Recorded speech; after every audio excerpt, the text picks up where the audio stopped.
Nah, sebenarnya tadi Kak yang sekarang itu kan banyak kan latihan menggunakan for nih. Yang saya kirim itu bisa kita gunakan do while atau while. Kalau ini bisa lakukan sendiri-sendiri ya. Untuk yang nomor 6 aja. Nomor 6. Besok kumpulin yang nomor 6 ini tapi menggunakan do while dan while. Yang nomor 6 aja. Sekarang kita lanjut ke materi selanjutnya, yaitu ke jump statement. Jump statement ini digunakan untuk mentransfer kontrol eksekusi dari suatu bagian ke bagian lain dalam program. Beberapa statement yang termasuk dalam jenis ini sebaiknya diminimalkan penggunaannya. Contohnya go to, continue, break, return, atau throw. Alasannya adalah para pengguna statement tersebut mengurangi kejelasan program. Dan itu pula kemungkinan terjadinya bug juga semakin besar, terutama jika di pembagian yang akan dioperasi tersebut memiliki bagian inisiasi atau terminasi. Contohnya seperti ini, statement digunakan lompat keluar dari while, for, switch statement yang sudah dibahas sebelumnya. Ini contohnya yang untuk yang for nih, ketika break, ketika for, dan setelah dia memenuhi, dia langsung perhatikan menggunakan break. Dan di atas, walaupun bentuk ulangan for di atas berinspirasi untuk menjalankan sebanyak 10 kali, pada saat nilainya mencapai 5, break akan dijalankan. Akibatnya, eksekusi akan melompat keluar daripada perulangan, jadi pada kenyataannya perulangan hanya dilakukan sebanyak 6 kali.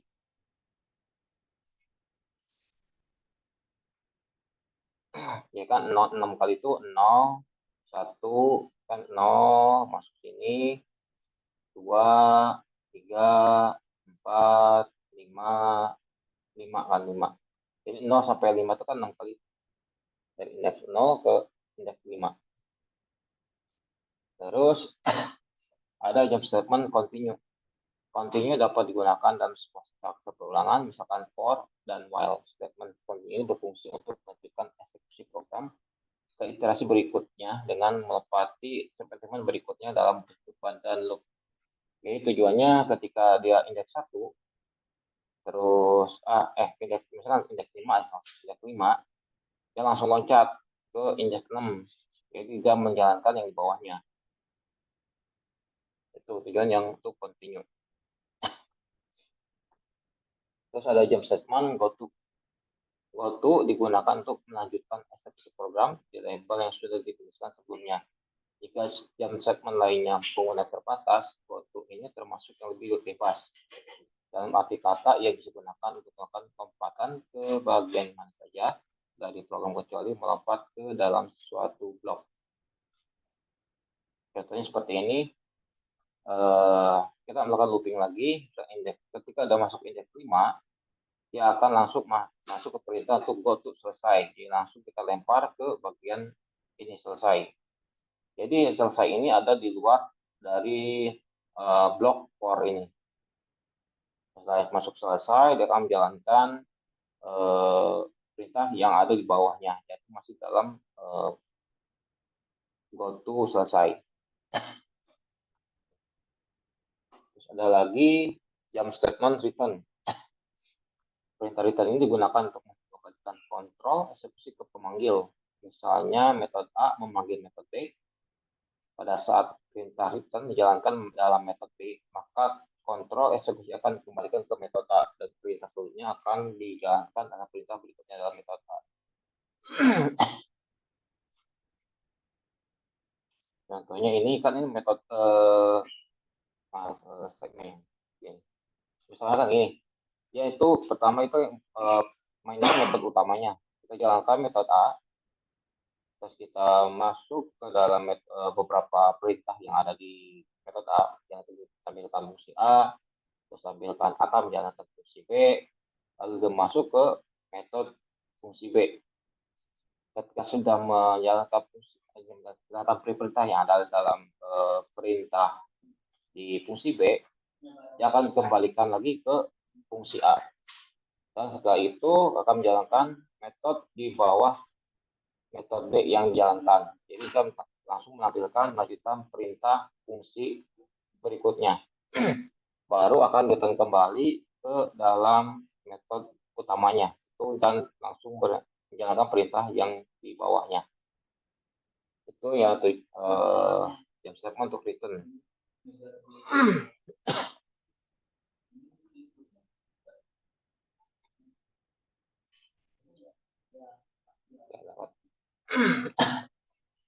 Jump statement throw. Penggunaan throw ini berkaitan dengan penanganan error file statement dalam sisa throw digunakan untuk exception dalam program seperti yang ditanyakan tadi. Jadi tujuan itu melemparkan ketika ada perintah yang error, nanti akan dilemparkan ke dalam. Nah, tujuannya biasanya untuk debugging. Ketika pengen tahu error kenapa sih kita di debug di bagian ini, ketika ketahuan nih, kita lalu di hookup di bagian AI ini atau di list ini, atau dicek value-nya dia kenapa errornya. Tujuan tracker itu seperti itu. Untuk tulisan tracker seperti yang dikirimkan di WhatsApp, jadi try kurung kurawal, kurung buka kurawal dan untuk kurawal baru catch, terus dalam kurungnya application ini bisa banyak nih, ada beberapa jenis, ada application, terus ada yang lain juga. Baru dibuka lagi kurung kurawal, tutup lagi, lalu di dalamnya mungkin ada perintah untuk menekan pesan errornya.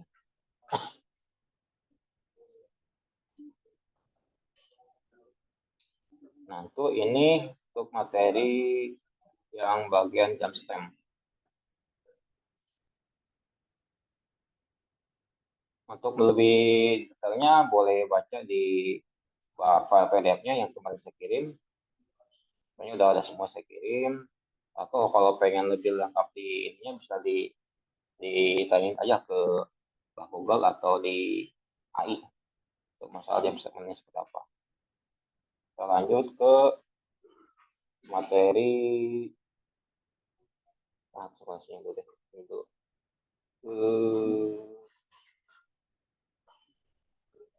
intermediate untuk object oriented program. Object oriented program atau OOP adalah suatu metode pemrograman yang berbasis pada objek.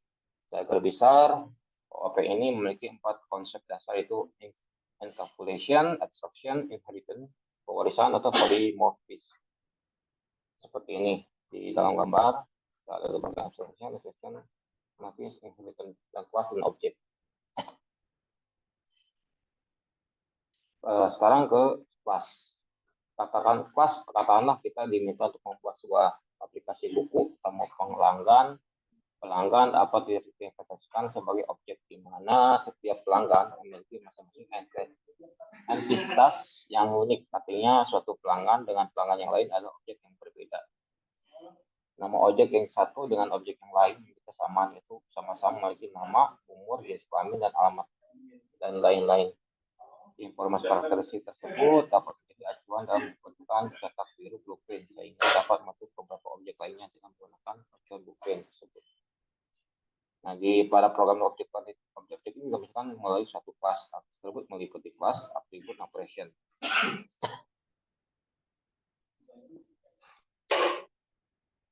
Sepertinya untuk yang masalah teori ini mungkin kita bisa baca sendiri. Kalau kita atribut kelas, ada atribut, ada kelas, ada atribut. Ini sebagai atribut nih. Terus di sini ya atribut. Ini kan dalam tabel kan ada kelasnya nih. Ini nama kelas, di dalam itu ada atributnya. Ada operation lebih ke metode, total belanja, check operation. Itu sebagai operation. Objek.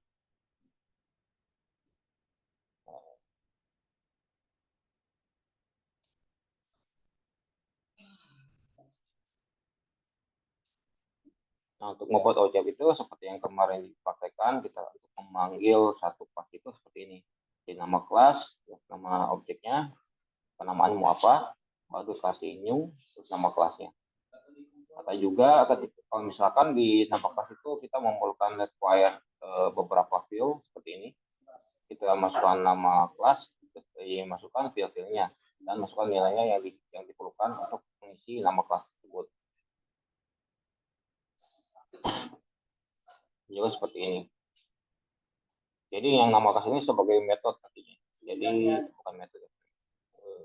Untuk mengisi nama yang dalam nama kelas ini, kita memerlukan beberapa parameter yang akan diinputkan ke dalam nama kelas.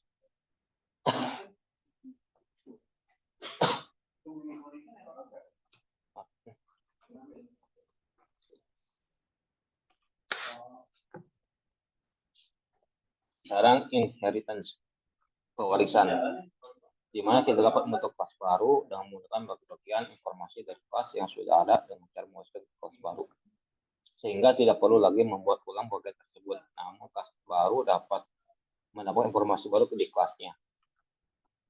Konsep mewariskan field dan metode dari suatu kelas ke kelas lain. Kelas yang mewariskan field dan metode tersebut super kelas, base kelas, parent kelas. Kelas yang menerima pewarisan field dan metode tersebut sub kelas, dari kelas, standard kelas, child kelas. Satu kelas hanya dapat memiliki satu super kelas. Misalkan gini nih, di super kelas ini ada atributnya itu umur, tinggi, dan warna. Dan subkelas itu ada umur, tinggi, dan warna. Subkelas itu hanya memiliki makanan kecepatan. Lalu kita inheritance atau diwariskan dari subkelas, maka atribut umur, tinggi, dan warna akan menjadi satu bagian untuk tim subkelasnya. Jadi yang tadinya hanya 2 atribut, makanan kecepatan, karena dapat pewarisan dari superkelas, jadi memiliki 5 atribut, yaitu umur, tinggi, warna, makanan, dan kecepatan.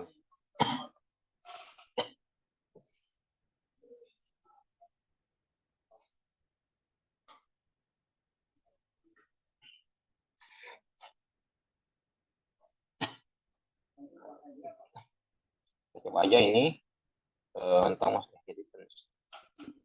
Coba dulu saya dikasih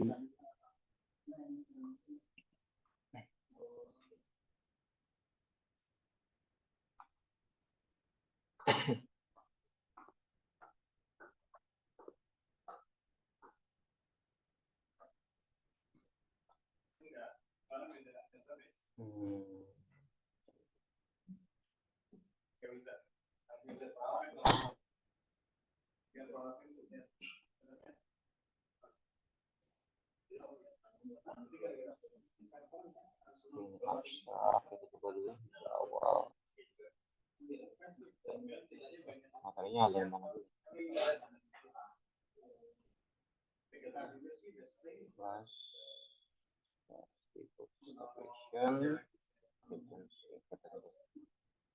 Inheritance ini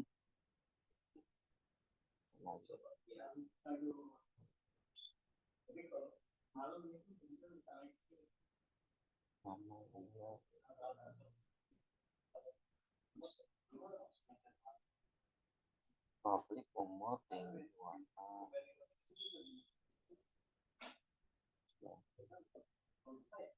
umur,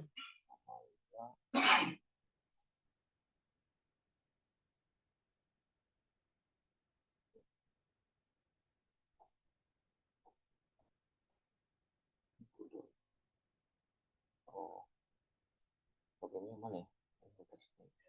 Oh ini nih. Kita coba ini arahkan dulu.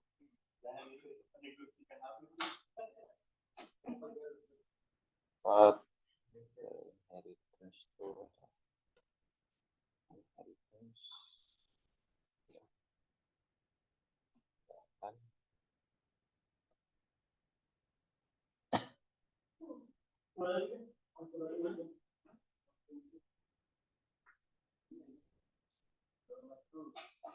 Pertama kita dari metode ini kita memanggil kelas untuk anjing, dan kita kasih nilai untuk umur, untuk anjingnya itu umur dan tingginya berapa. Dari sini kan kelihatan nih anjing makanan, boleh mau lihat di sini kali. Nah ini karena dia anjing itu dapat pas dari dari mamalia, maka ini umur dan tinggi ini akan dianggap sebagai atribut yang dimiliki oleh anjing. Maka di sini kan dia bisa menyebutkan umur dan tinggi. Ketika dia dijalankan nih, tinggi anjing kode adalah, maka akan ditampilkan 45. Gitu.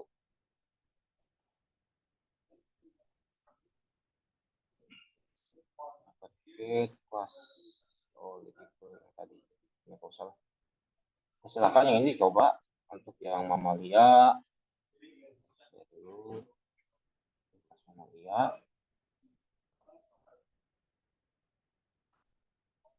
Terus anjing.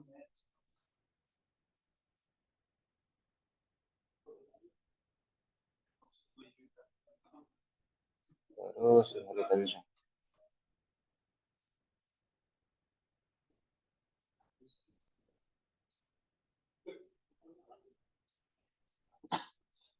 Silakan coba itu yang saya kirim di WA untuk cara pewarisan atau inheritance dari kelas ke kelas yang lain.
Gimana sudah? Sudah ke? Sudah, Pak. Oke, sudah ya.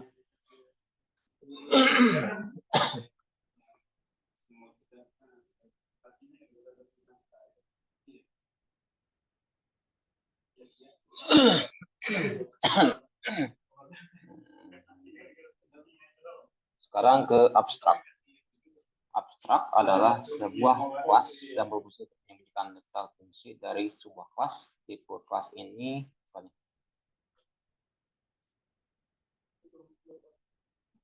Pak, saya mau tanya kenapa yang dipakai itu console white, lalu inputnya di console white, yang di bawahnya kenapa nggak pakai white line? Udah lebih. Kasih masalah white atau white line ini lebih ke ini sih. Kalau white itu biasanya membuat satu baris. Namun ketika pakai white line, dia akan menjadi baris yang baru. Itu sih perbedaannya kenapa pakai white atau white line. Jadi bukan karena apa-apa, lebih ke penampilan aja.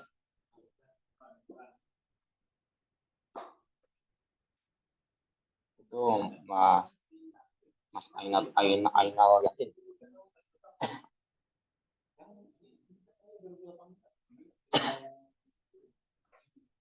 Lanjut lagi ya.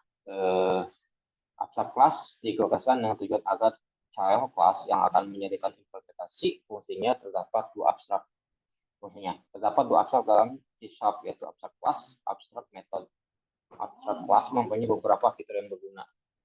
Kelas dengan modifier abstrak juga dapat diinisiasi. Metode non-abstrak dapat dimasukkan pada kelas abstrak. Dapat bersih metode dan asesor abstrak juga. Kelas yang bukan abstrak turunkan dari kelas abstrak harus mengandung implementasi dari sebuah metode dari asesor abstrak yang diwariskan. Tidak mendukung multiple inheritance, jadi hanya satu aja. Tidak single inheritance. Dapat memiliki konstruktor ataupun destruktor, dapat memiliki field dan konstan.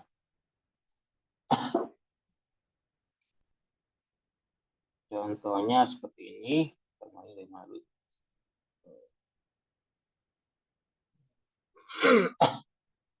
publik kelas mobil, ini abstrak klakson, provide dari klakson. Kata ya.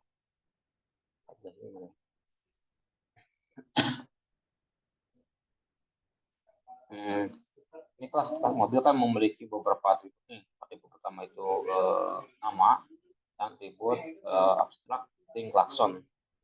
Lalu kita diwariskan ke dalam mobil Honda nih. Mobil Honda, yang ada juga ngapain Toyota. Lalu kita ada metode lagi, apa ya?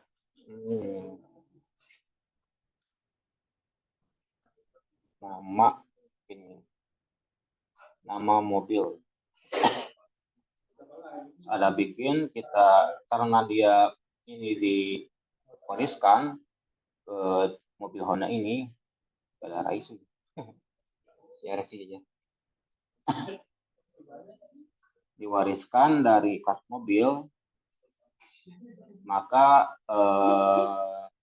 kelas warna ini dapat mengisi nama yang ada di sini, walaupun dia diprotek karena diwariskan, tetap bisa menginputkan namanya itu CRV.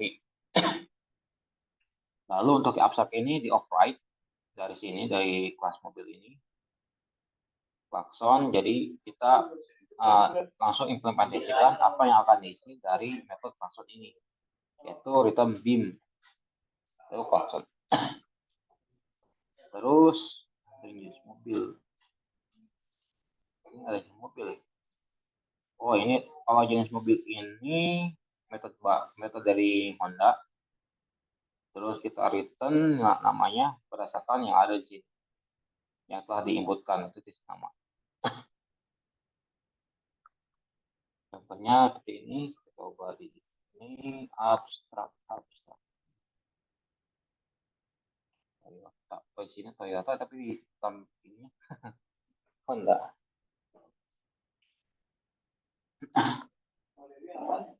Jalankan ya. Pertama kita jalankan ini ke abstrak.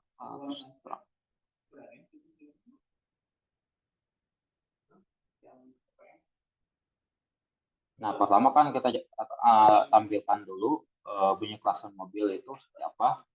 Lalu kita kita panggil metode yang ada di kelas Toyota, yaitu jenis mobil. Jenis mobilnya berarti dia manggil yang ada di Toyota itu ini jenis mobil. Nah, jenis nama ini berasal dari dari metode ini pengisiannya. Setelah itu jenis mobilnya apa, lalu keluarkan mobil Rise. Terus rasanya seperti apa suaranya, lalu kita panggil metode yang ada di Toyota ini, kelas Toyota. Nah, kelas Toyota itu merupakan overriding atau implementasi yang ada di kelas mobil. Itu bunyinya itu BIM. Nah, hasilnya seperti ini. Bunyi klakson mobil Rise adalah BIM. Share ya ininya. Kita pertama mungkin dari kelas mobil dulu. Kirim.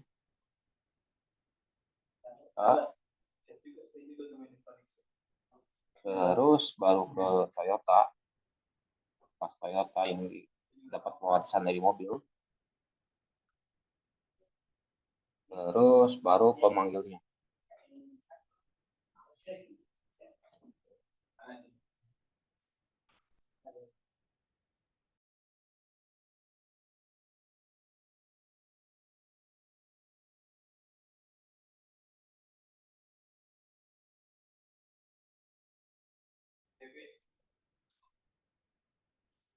Ini Pak Kali. Tadi mesti pertama kita bikin dulu nih kelasnya. Namanya kelas mobil. Dibikin di satu pular aja. Setelah itu kita bikin kelas Toyota. Nah, baru kita bikin abstraknya untuk memanggil kelas-kelas tersebut.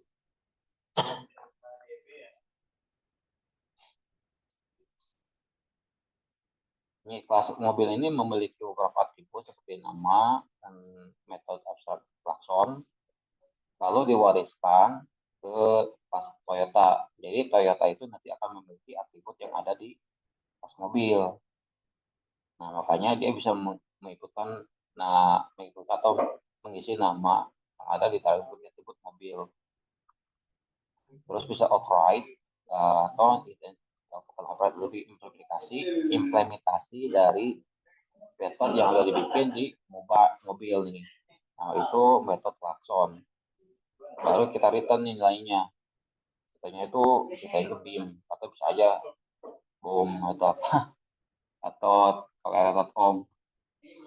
Baru kita panggil nih, kita panggil bikin metode baru untuk menampilkan nama yang udah diisi di Toyota ini. Jadi Toyota ini buat ini nih harus sama. Jadi ketika dia mengisi yang ada di atribut mobil, maka Toyota akan dibikin juga nih publik secara khusus untuk kelas ini. Baru kita bisa ngisi nih list nama dari yang atribut yang dibuatkan mobil. Nah, baru kita bikin nih metode untuk memanggil jenis mobilnya. Nah, untuk memanggil itu berurutan seperti yang ada di metode mainnya.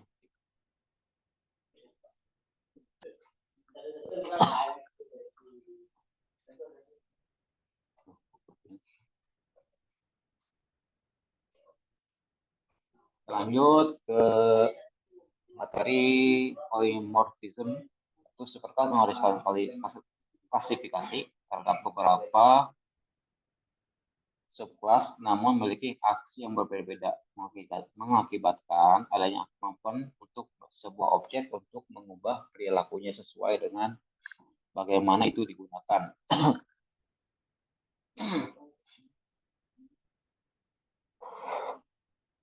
Jika superkelas hewan memiliki metode untuk membuat suara yang disebut back noise, maka kita dapat menimpa fungsi back noise yang diwariskan oleh subkelas kucing, anjing yang menjadi meow-meow atau guguk.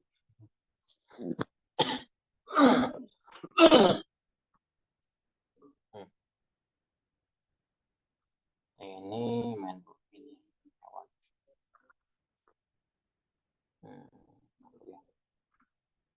Nah, pertama itu bikin tas dulu seperti ini. Langsung aja sini deh.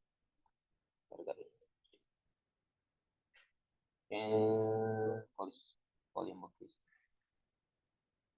hewan. Pertama itu ada kelas yang namanya hewan. Dia memiliki atribut metode itu membuat suara, make noise. Terus kita buat nih untuk anjing.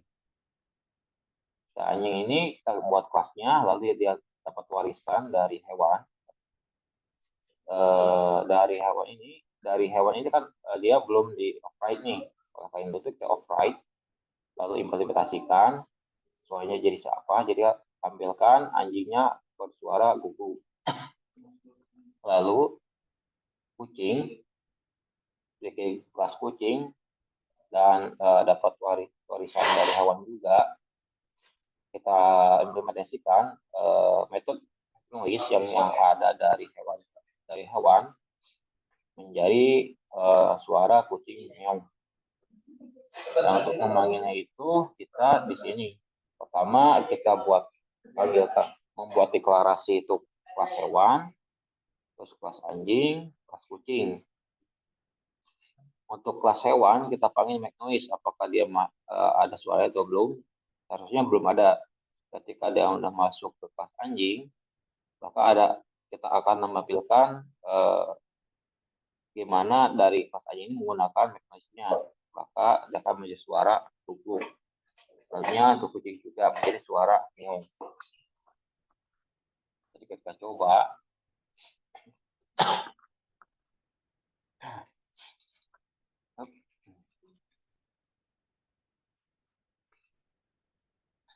Nah, seperti ini. Beberapa hewan memiliki suara. Untuk make noise hewan ini, dia nggak punya, jadi nggak tampilkan. Karena belum ada implementasi sama sekali. Untuk anjing, suaranya guguk, kucing, suaranya meow. Gitu.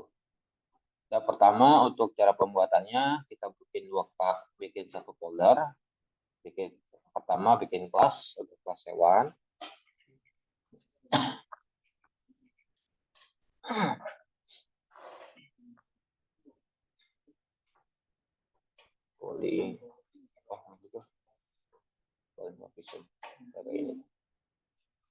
Terus kelas anjing.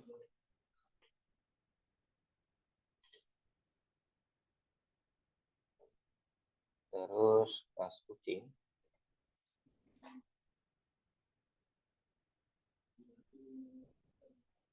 Baru pemanggilnya.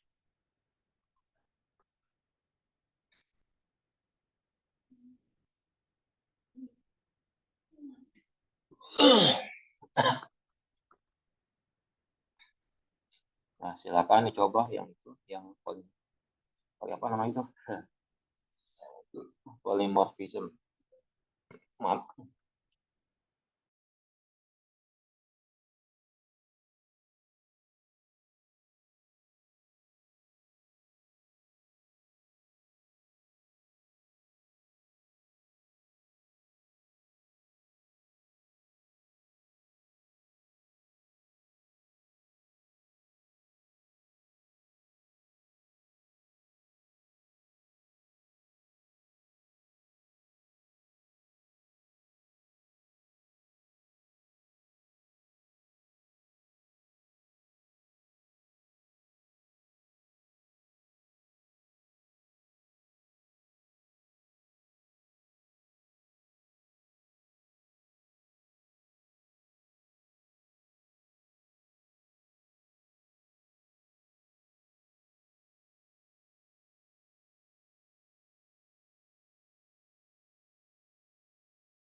Tas.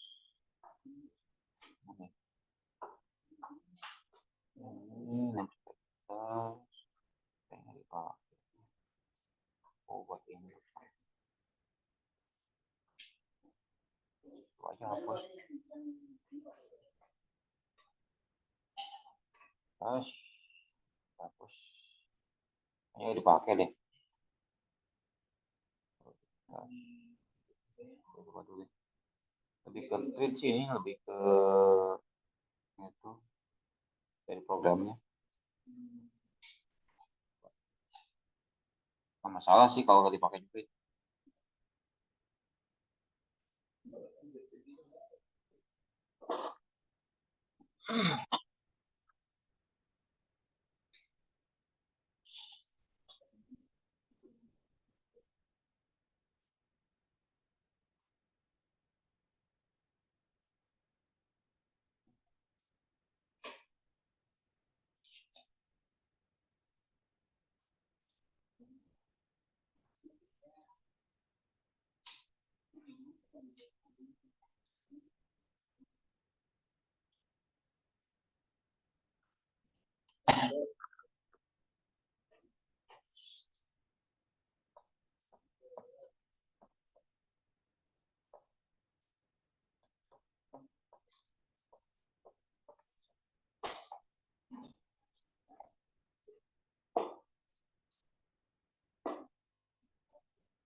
Sudah ya, silakan.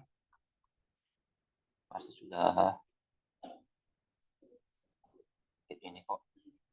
Lanjut aja ya ke materi selanjutnya.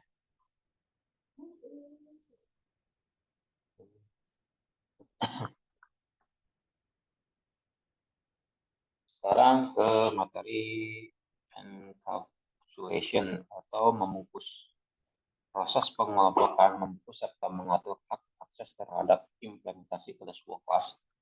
Jadi kita bisa menentukan mana atribut, fungsi, atau member dari kelas yang bisa diakses oleh kelas lain. Dengan menggunakan modifier akan memudahkan programmer lain untuk menggunakan kelas buatan kita. Ini kelas ini kelas, terus ini variabel, ini metode sini dalam satu.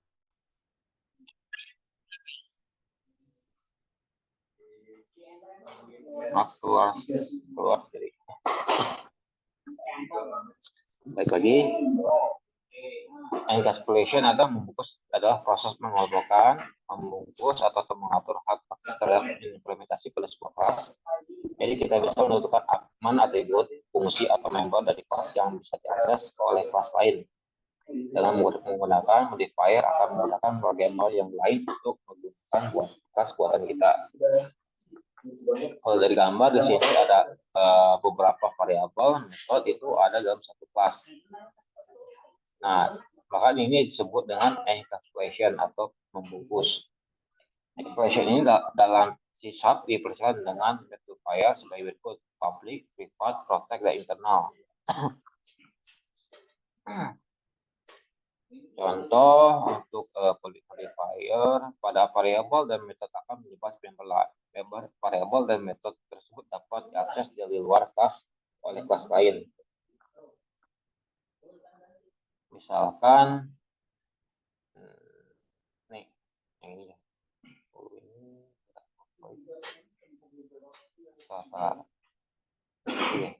Protect ini private.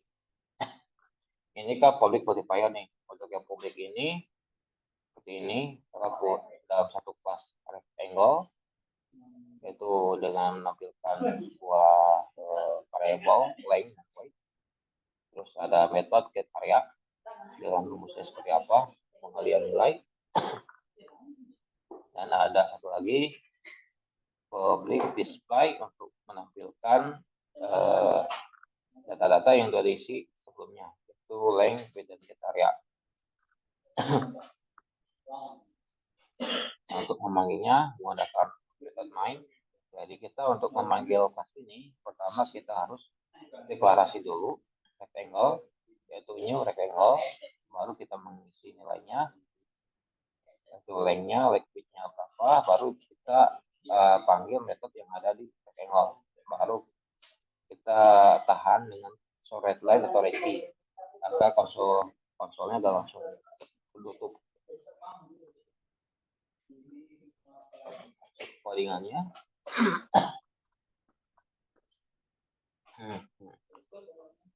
Bagaimana ya? Mana ya?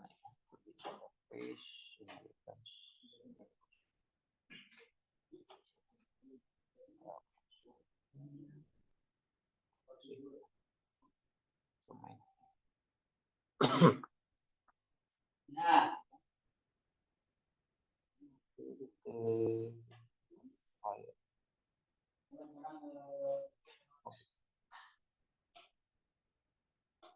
ini hasilnya enggak.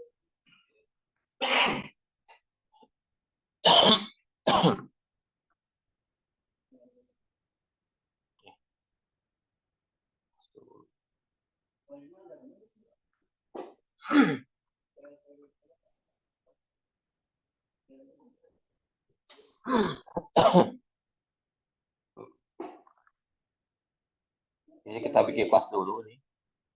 Dalam kelas itu ada atribut length, width, dan metode get area dan metode display. Nah, lalu kita panggil nih di dalam metode main. Untuk memanggil kelas ini kita perlu mendeklarasi dulu, baru mengisi data-data yang ada diperlukan untuk rectangle ini, baru dipanggil display.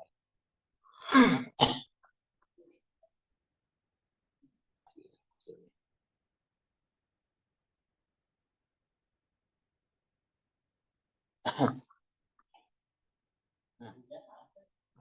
ini.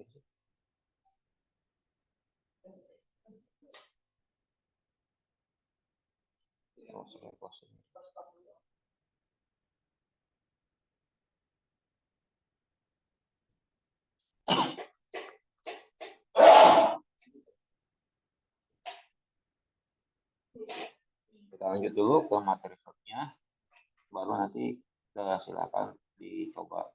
Sekarang ke materi untuk private modifier. Digunakan untuk menyembunyikan member kelas agar tidak bisa diakses dari kelas lain. Hanya metode dari kelas yang sama yang dapat mengakses private member. Dan private member dapat diakses dari instansi kelas sendiri. Ini privat.